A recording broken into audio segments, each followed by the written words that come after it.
lots of interesting thoughts there. Would you like to? Yes. Yes. No, there's a whole afternoon's worth, but I will try to be brief.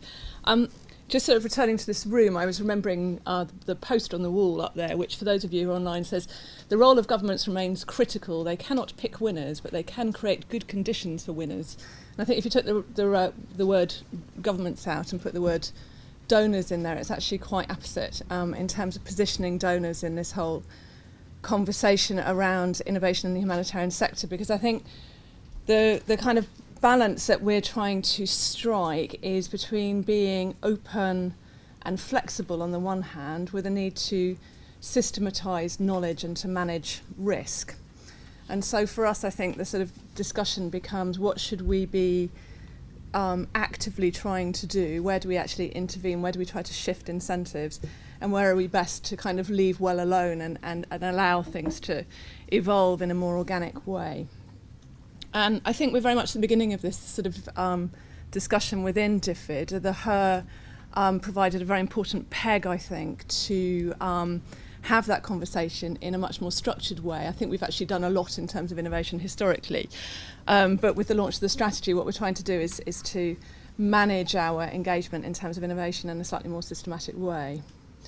And if I had to try to summarise that, I think there are a range of things that we're doing internally that might be useful to share with you. And then I think there are some things which, if you like, are more outward facing, and I'll try and just very briefly touch on those.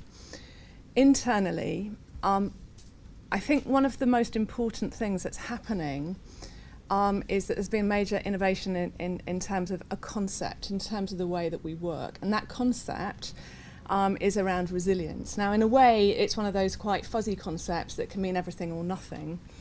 But I think for us, the utility of that right now is that it is starting to break down the you humanitarian, me development stuff, and is actually helping us to take a much more problem-based approach to in different contexts.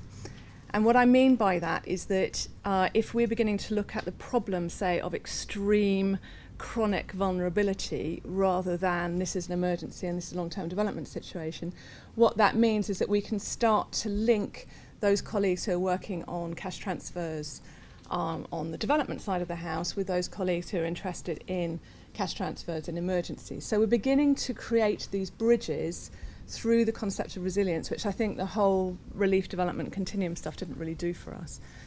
And that conceptual bridge has a kind of very practical tool behind it, which is that we have the capacity within DFID, unusually amongst donors, to give multi-year humanitarian funding. So for many donors, they're only allowed to give money for 6 months. At the moment, we have quite a number of business cases which either are going through the process or about to be approved for multi-year, up to 3-year humanitarian programs. This is extraordinarily important, and I think that the earlier presentation underpinned this, because it allows us to invest, in a sense, in building resilience in the long term and being imaginative about how we put different instruments side by side. So I think that's the first really important thing that's happening, is our concepts are shifting, our funding framework is in place that we can capitalise on that. The second thing I think we're doing is internally thinking much, much more strategically about knowledge management and how we respond to innovation. So before, what you had is a series of, if you like, quite scattered policy entrepreneurs who were fantastically good at identifying changes, and they would grab hold of those, test them in their own individual projects, and then unfortunately they might go off and work for somebody else, or they might do something completely different in the organisation, and a lot of that knowledge was lost. So what we're trying to do is to systematise that through various sort of management changes that we're bringing in internally. And we're matching that really with an ability to build policy consensus. So important innovations in the past, like CTC, again, those tended to be locked within the practice of individuals, but we didn't really have mechanisms for saying, well, what should our position be in relation to CTC? Should that be our default position? And what we're trying to build is the capacity to systematise our response. Very briefly, externally, I think I'd just like to flag up sort of 3 important challenges, I think. One is about building the evidence base around innovation. It is incredibly important as donors, as we're trying to work through which winner should we engage with, where should we place our incentives. the importance of evidence on that, and particularly evidence around cost effectiveness, is really, really key. And so I would just encourage all of those of you who are involved in innovation is to match that investment in the process or product innovation with really serious monitoring and evaluation, so that there's a really good evaluation evidence base about, does this really work? Is it really more cost effective? Does it really improve coverage? And for us, again, that was an absolute step change in terms of CTC, was it had that very robust evidence base.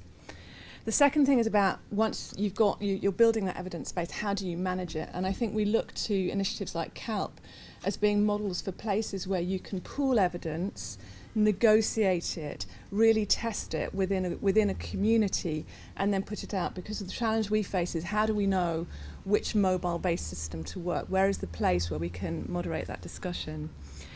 And the final thing I'd just like to ask is around, what's the international architecture in this field going to look like? Who is leading on tech? What is that space that is going to be managing these technically quite difficult conversations in crises? And I'm sure that architecture is evolving, but certainly that's something I don't feel I have a very strong handle on. So I'll leave it there.